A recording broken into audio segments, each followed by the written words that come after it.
Buenas tardes, espero que se me escuche bien. Me llamo Susana Pérez Alonso. Voy a presentarles en este momento una de mis novelas, la última. Voy a ver si logro porque es la última. Se titula Nada te espante.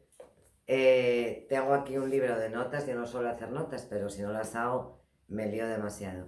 En estas jornadas, en uno de estos congresos, ya se ha hablado de una de mis obras, la primera que escribí, que fue Nada te turbe. Nada te turbe fue presentada en unas jornadas similares a estas por una gran amiga mía, la doctora Teresa Gil. Somos amigas desde que tenemos 14 años, si no recuerdo mal. Y hoy les voy a presentar mi novela, pero yo tengo un problema cuando presento un libro. Yo nunca hablo de libro, no soy capaz de hablar de libro, porque creo que es muy difícil hablar de la obra propia. Y entonces siempre divago y me pierdo. Quiero darles las gracias a ustedes por invitarme a estas jornadas, ya que dentro de España da la sensación que las escritoras españolas somos las grandes olvidadas. Yo tengo que decir con satisfacción que esta novela, que como digo, ya realizó un trabajo sobre ella, bueno, se hicieron muchos trabajos, sobre todo desde el punto de vista psicológico, literario menos, pero también se hicieron, fue presentada como trabajo literario por la doctora Teresa Gil en uno de sus congresos. Esta novela es una novela que es la continuación, como digo, de Nada te turbe, y tengo la satisfacción de que Nada te turbe, que yo siempre la consideré una obra absolutamente menor dentro de lo que yo escribía, casi un divertimento, al final terminó siendo una especie de quejío, ya que estamos en Andalucía. Dicho así, que a mí me gusta mucho cómo pronuncian las personas que viven en esa parte de España determinadas palabras que parece que tienen, les dan como más sentimiento. Para mi sorpresa, yo les voy a contar la historia de Nada te espante y de Nada te turbe. Nada te espante nace, como digo, como la continuación de Nada te turbe, y Nada te turbe pues era eso, una especie de divertimento. Yo empecé a escribir, yo nunca había escrito nada en mi vida, no era escritora hasta ese momento, y escribo esta novela. Esta novela, pues en un momento determinado me escriben de mi editorial, Random House, había sido un bestseller. Yo también renegaba de la palabra superventas porque me parecía que todos los superventas eran muy malos escribiendo. Es algo que en España no tenemos asumido y suele ser relegado a una literatura menor. Un día me llaman de mi editorial y me dicen que hay una editorial, Editorial Belling, de Francia, que quiere comprar varias páginas de libro. Yo no sabía que los libros, ustedes que son más de academia, yo no soy académica en absoluto, pues que quieren comprar varias páginas de mi libro para que los chicos franceses que estudian COU aprendan castellano. Yo dije que estupendo, encima me pagaban por unas páginas, pues imagínense. ¿Cuál no sería mi sorpresa? Y me acuerdo mucho de mis tías cuando cuento esto, ¿no? Cuando me mandan el libro desde Francia, insisto, la editorial Belling, y veo que se estudia a García Márquez, García Lorca, Blas de Otero y Pérez Alonso. Y entonces yo en aquel momento dije, bueno, mal está el mundo cuando a mí me ponen ahí, pero me di cuenta de que era motivo de satisfacción, evidentemente, porque era una española y además mujer, frente a tres hombres, que eso yo es lo que creo, que hay que romper esa barrera, que no entiendo por qué nos reducen a ser una entre cuatro. Bueno, yo he tomado unas notas de este cuaderno de notas, he tomado unas notas de lo que dijo en su momento la doctora Gil sobre Nada te espante. Tengo que buscarlo, ya les dije que a mí se me daba muy mal esto de presentar mis propias novelas. Bueno, la doctora Gil hablaba, lógicamente, de Teresa de Jesús, que es la inspiradora, la doctora de la Iglesia, es la inspiradora de esta novela y de la anterior, y a mí me gustaría buscar, aunque me detenga un poco, unas frases que utilizó la doctora Gil. Habla de alma atribulada. Es evidente que Catalina Béjar es un alma atribulada. Dice que, según Catalina, la vida, o que esa sensación que tenemos de que la vida estaba en otro sitio y que hemos vivido una vida que probablemente no es la que queremos o lo que habríamos querido, o hubiésemos querido. Yo creo que esas dos novelas, Nada te turbe y Nada te espante, la que les estoy presentando hoy sin presentársela, pero es que yo creo que las tienen que descubrir. Miren, cuando escribimos, o yo por lo menos, como les digo, yo no me dedicaba, no tenía nada que ver en esto. Yo soy diplomada en técnica social, grado social, soy experta en fiscal, trabajo en temas de sanidad, pero jamás, yo siempre escribía artículos políticos, yo jamás había pensado que iba a escribir una novela. Y yo creo que fue como una especie, cuando la gente dice que se cura escribiendo, yo me curé mediante la risa, porque me reía de cosas que me pasaban a mí, que les pasaban a mis amigas, y realmente yo, siempre lo digo, lo que hice fue, pues, copiar lo que veía a mi alrededor, lo que veía en las televisiones, y eso es lo que es Nada te turbe, lo que son el conjunto de esas dos obras, Nada te turbe y Nada te espante. Como también en el congreso en el que estamos se habla de edición, yo me gustaría contarles, porque yo creo que la novela, léanla. Yo ya no voy a ganar dinero con ella, pero las invito a todas ustedes, que en su mayoría pues creo que somos mujeres, que la lean. Porque de alguna manera puede que nos veamos reflejadas mediante la risa, que posiblemente sea el mayor de esos quejidos que dije antes, pronunciando la palabra como se pronuncia, lo intento, como se pronuncia en Andalucía. Y es una sensación extraña el que mediante la risa podamos descubrir, pues que no, realmente posiblemente esta no era la vida que queríamos, pero que es un sentimiento que tiene mucha gente, pobres, ricos, personas ilustradas, personas ignorantes. Y yo quiero contarles lo que les decía de la edición. Hay amigas que me dicen, sobre todo amigas, que me dicen que bueno, que por qué me meto a hablar de cosas. Miren, esta novela tiene una cosa muy especial. Esta novela yo fui escribiéndola a cachos, Nada te espante. Y era otro quejido, pero otro quejido diferente, ¿no? Posiblemente un quejido más maduro, más elaborado, en el sentido, era como una especie de episodios nacionales, sin querer compararme yo con el autor. Pero yo creo que era eso, era una especie de episodios nacionales, y me encuentro con que, siendo un superventas, nadie me publicaba la novela y yo no entendía nada. Entonces, como en este congreso hay mujeres de diferentes generaciones, me gustaría hacer un llamamiento al entendimiento y sobre todo a que hablásemos unas con otras y nos entendiésemos. Tanto en la novela Nada te espante como Nada te turbe hay varios personajes de distintas edades, y hay uno que se llama La Nena.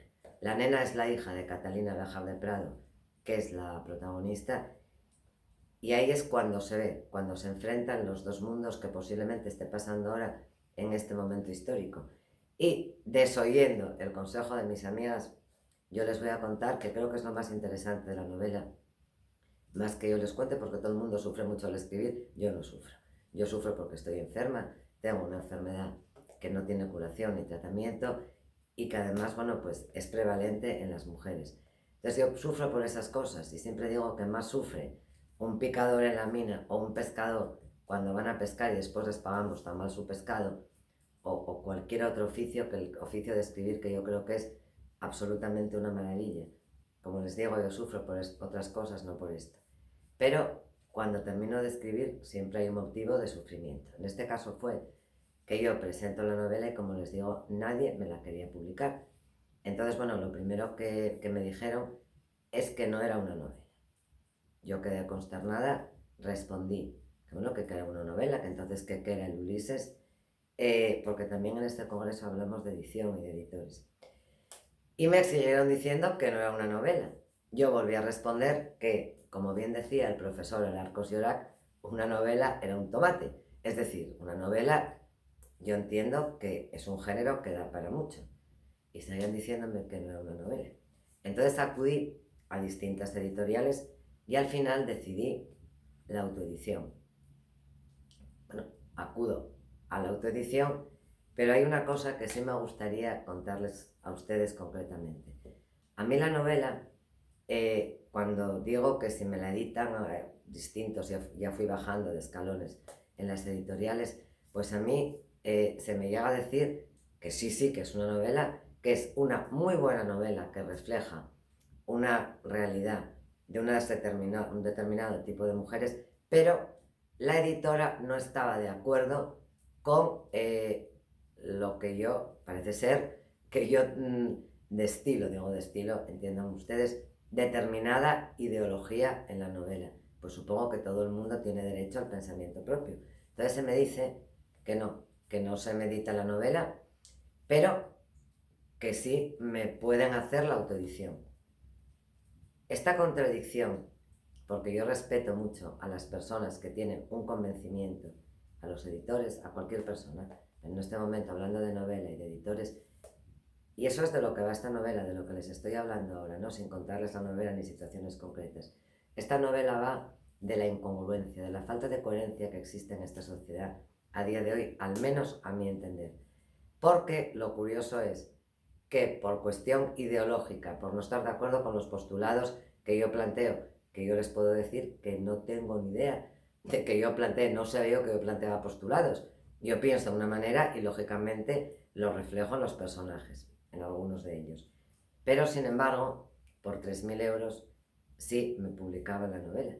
Y esta novela se publica pagando a un editor, en este caso a otra mujer, que fue posiblemente lo que más me dolió, ¿no? Se publica pagando 3.000 euros a una persona que no estaba conforme ni quería editar la novela, aun diciendo que era una gran novela, una buena novela, bueno, una muy buena crítica editorial, pero no la publicaba porque no estaba conforme, insisto, con mis postulados, que yo todavía no lo cuáles son. Les invito a que lo descubran. Eso a mí me parece incoherencia. He escrito un trabajo para otro congreso en Salamanca, que también estoy muy agradecida. Que me inviten por lo que les digo. A mí me estudian en muchos lugares del mundo, pero en España es curioso, me estudian en algunos, pero muy poco y casi nunca me invitan a congresos. Con lo cual el agradecimiento es de verdad profundo y eterno. He escrito un trabajo que he titulado Posse Comitatus, que yo creo que la Posse Comitatus, tal como yo la defino, ir acompañada, nada que ver con la cuestión americana de la no intervención por parte del ejército en cuestiones civiles, sino es la traducción más amplia que yo encontré al tema de la expresión posse comitatus, ir en compañía. Yo a mi edad, que ya tengo una edad, pues ya no soy joven, pero yo creo que nunca cambié de forma de pensar, siempre he sido como soy en este momento. Yo lo que siempre pensé es que todos nosotros, seamos hombres y mujeres, pero sobre todo siendo mujeres, tenemos que tener un pensamiento propio. Yo no he padecido mucho porque tuve una educación, gracias a Dios, pues muy liberal por parte sobre todo de mi padre. A mí me enseñaron a comportarme en cualquier situación en el sentido de no tener que depender de ningún hombre, porque yo creo que lo que nos da la liberación, sobre todo, es la independencia económica y poder ganarnos la vida, cosa muy difícil en estos tiempos, sobre todo combinarla con la maternidad.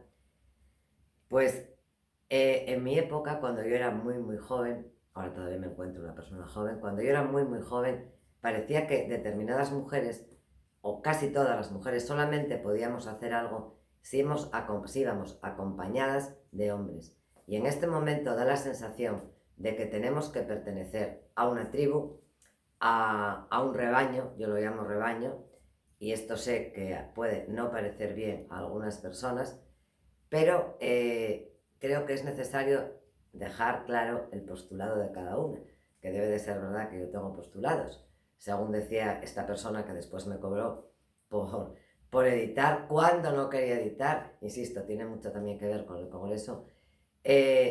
Yo no logro entender por qué no podemos tener pensamiento propio y entonces no nos incluyen pues en estos congresos, o no nos determinados pues grupos académicos no nos incluyen en las lecturas que recomiendan a sus alumnos.